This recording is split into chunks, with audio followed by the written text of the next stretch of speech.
Sir నమస్కారం sir. నమస్తే అండి. సార్ హరిహర వీరమల్లు పైన ఇప్పటి నుంచే కొత్త ప్రచారం ఒకటి స్టార్ట్ అయింది సార్. అంటే ఇవాళ మధ్యాహ్నం నుంచి కూడా ఈ వార్త అయితే వైరల్ అవుతుంది. హరిహర వీరమల్లు మరోసారి పోస్ట్పోన్ కాబోతుంది, ఈ 12న రిలీజ్ లేదు అని చెప్పేసి సోషల్ మీడియాలో విస్తృతంగా ప్రచారం అయితే జరుగుతుంది. అంటే ఫైనాన్స్ కష్టాలు, విఎఫ్ఎక్స్ పనులతో ఉన్నాయి పెండింగ్లో అని కూడా అంటున్నారు. మరి నిజంగా పోస్ట్పోన్ అవుతుందా?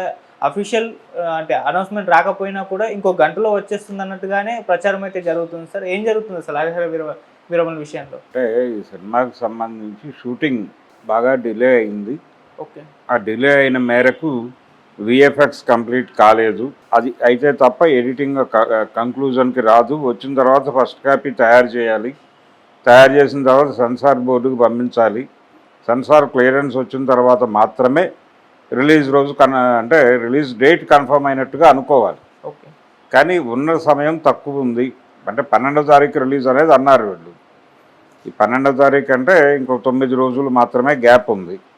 ఈ గ్యాప్లో ఇది కంప్లీట్ అవ్వకపోవచ్చు అనేది ఒక స్పెక్యులేషన్. అందులో భాగంగా మళ్ళీ వాయిదా పడే అవకాశం ఉంది అనే వార్త బాగా వైరల్ అవుతోంది. సోషల్ మీడియాలోనే కాదు, ప్రధాన స్రవంతి మీడియాలో కూడా ఈ వార్త వస్తోంది, ప్రసారం అవుతోంది. కానీ అధికారికంగా స్పందించాల్సినటువంటి అవసరం ఉంది. రెండోది ప్రీ రిలీజ్ ఈవెంట్ ఒకటి ఏర్పాటు చేస్తున్నారు దానికి సంబంధించి. ఈ మధ్య చెన్నైలో సాంగ్ రిలీజ్ ఒకటి పెట్టుకున్నాడు ఆయన, రత్నం గారు. ఇప్పుడు ఎస్వియు యూనివర్సిటీలో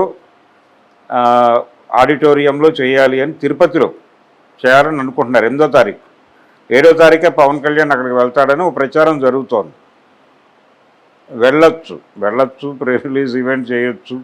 అంటే ఫ్యాన్స్ అందరూ చాలా ఈగర్గా ఉన్నారు ఆ ఈవెంట్ కోసం. ఆ ఈవెంట్లో నుంచి చాలా అవుట్కమ్ వస్తుందని భావిస్తున్నారు. అంటే పవన్ కళ్యాణ్ గారి ఫ్యూచర్ ప్రాజెక్ట్స్ గురించినటువంటి ప్రకటనలు ఆ రోజు ఉంటాయని ఫ్యాన్స్ అనుకుంటున్నారు.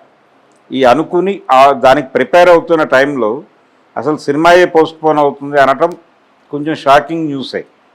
అయితే అధికారిక సమాచారం కాదు, మేబీ దీన్ని ధృవీకరించడమో లేదు కాదనటమో ఏదో ఒకటి జరగాలి. దీనికి ఉన్న ప్రాబ్లం ఏంటంటే ఇది పాన్ ఇండియా సినిమా అవడంతో ప్రతి లాంగ్వేజ్లోకి ఇది డబ్ అవ్వాలి. అంటే ఎడిటింగు ఈ ప్రక్రియలన్నీ అయిన తర్వాత ఆయా లాంగ్వేజ్ల్లో ట్రాక్స్ వేసి పంపించాలి అక్కడికి. దాంతోపాటు ఓవర్సీస్ బిజినెస్ కూడా ఉంది. ఇంకొక వివాదం ఏంటంటే నిజానికి ఇది అనుకున్న రేంజ్లో అమ్ముడు పోలేదు సినిమా అనేది కూడా ఒక అభిప్రాయం ఉంది. అంటే ఫైనాన్సర్స్ ఒకవైపు సీరియస్గా ఉన్నారు. ఈ సినిమాకి పెట్టుబడి పెట్టిన వాళ్ళు అంటే బయర్స్ నుంచి ప్రాపర్గా బేరాలు రాలేదు ఈ సినిమాకి అనేది ఒక వార్త. కానీ వచ్చిన దగ్గరికి ఏదో పద్ధతిలో అమ్మేసి అంటే రిలీజ్కు ముందుకు నడిపించాలి అనేటువంటి ఒక దీంతో ఉన్నాడు రత్నం గారు. ఆయన కష్టం ఆయన పడుతున్నాడు పాపం. కానీ సినిమా టెక్నికల్ వ్యవహారంగా మారిపోయింది. 200 కోట్ల బడ్జెట్ అని చెప్తున్నాడు ఆయన. మరి 200 కోట్ల బడ్జెట్ వర్కౌట్ అవుతుందా లేదా? 100 సమస్యలు. 200 కోట్లు కేవలం మొదటి భాగానికైనా రెండో భాగానికి కూడా కలిపి చెప్తున్నారా అనే దానిలో క్లారిటీ లేదు. బహుశా రెండో భాగం మేజర్ పార్ట్ షూట్ అయిపోయి ఉండొచ్చు అని ఒక అంచనా. షూట్ అయిపోయినప్పటికీ అంటే బ్యాలెన్స్ పార్ట్ చేసేసి దాన్ని కూడా త్వరలోనే రిలీజ్ పెట్టాలి, ఆ ప్లాన్లో ఉన్నాడు ఆయన.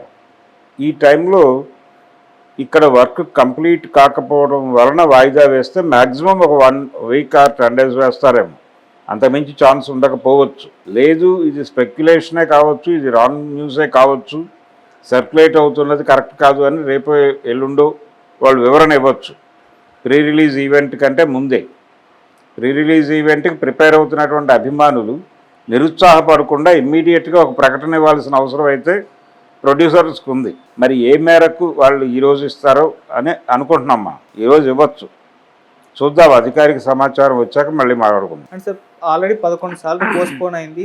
ఇన్నిసార్లు పోస్ట్పోన్ అయిన తెలుగు సినిమా కూడా ఇంకేది లేదని కూడా చెప్తున్నారు. మళ్ళీ పోస్ట్పోన్ అంటే ఇప్పుడు మళ్ళీ ఫ్యాన్స్లో కూడా ఒక టెన్షన్ కూడా స్టార్ట్ అయిపోయింది. మరి దాని ఇంపాక్ట్ ఏమైనా సినిమా మీద పడుతుందా సార్? సినిమా బాగుంటే ఇవన్నీ పట్టించుకోరు, సినిమా బాగాలేకపోతేనే ఇవన్నీ ఇష్యూస్గా మారుతాయి. వాళ్ళ ప్రయత్నం వాళ్ళు చేస్తున్నారు సినిమాని బెటర్గా బయటకు తీసుకురావడానికి.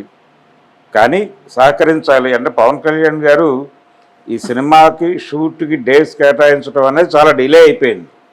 ఆయన నిజానికి ఆ రోజుని చెప్పింది ఒక 2 నెలలు టైం అడిగాడు ఆయన. ఏది ఆయన పదవీ ప్రమాణ స్వీకారం చేసిన తర్వాత ఒక 2 to 3 months నన్ను వదిలిపెట్టేయండి, తర్వాత మీ సినిమాలన్నీ కంప్లీట్ చేస్తాను ఫేజ్ మేనర్లో అన్నాడు. కానీ అలా జరగలేదు, ఆయన అలా రాలేదు. ఆ రాకపోవడం తాలూకా నష్టమే ఇప్పుడు చూస్తున్నారు. ఓకే. కాబట్టి రత్నం గారు ఆయన కష్టం ఆయన పడుతున్నాడు,